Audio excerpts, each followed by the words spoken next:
12 September 2020, warga kampung Gunung Kendeng, Lebak, Banten dibuat geger dengan penemuan kuburan baru di tempat pemakaman umum.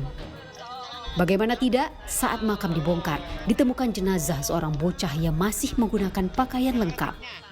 Dari hasil identifikasi, diketahui korban adalah seorang anak perempuan berusia 8 tahun. Ironisnya, pelaku pembunuhan sang bocah tak lain adalah orang tua kandungnya sendiri. Pelaku berinisial LH yang merupakan ibu kandung korban mengaku tega menganiaya korban hingga tewas akibat kesal korban sulit diajari belajar online. Karena panik korban tewas, tersangka LH bersama IS suaminya nekat menguburkan korban. Terus yang punya ide nguburin di situ siapa? Saya. Kamu yang punya ide. Gimana kalau bisa sampai ngasih ide ke suami kamu kuburin Kesha di situ? Karena di situ pikiran saya sepi, jauh juga dari rumah. Jadi sementara waktu kita taruh Kesha di situ, pikiran saya nggak bakalan ditemukan, Bu. Sebelumnya kedua tersangka ditangkap di rumah kontrakannya di Jakarta. Di mata warga, tersangka LH dan IS sehari-hari dikenal sopan namun tertutup. Warga sekitar pun tidak pernah mendengar keributan di kontrakan tersangka.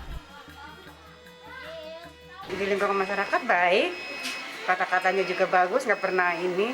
Ya soalnya orangnya tertutup sih, nggak pernah keluar.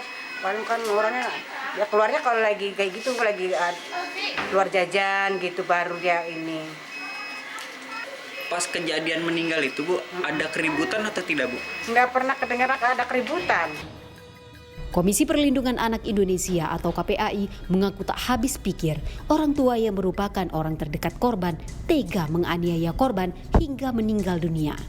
KPAI menilai peristiwa ini mungkin saja dipicu oleh pandemi COVID-19 yang memukul perekonomian keluarga korban.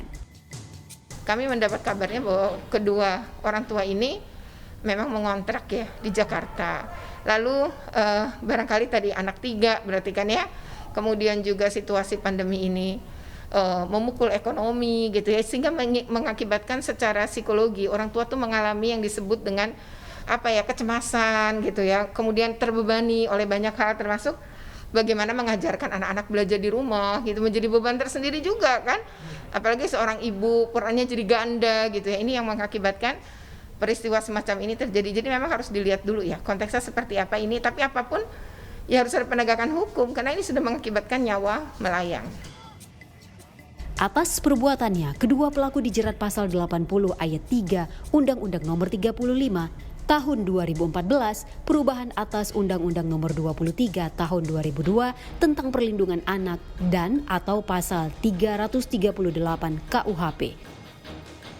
Tim Liputan Kompas TV.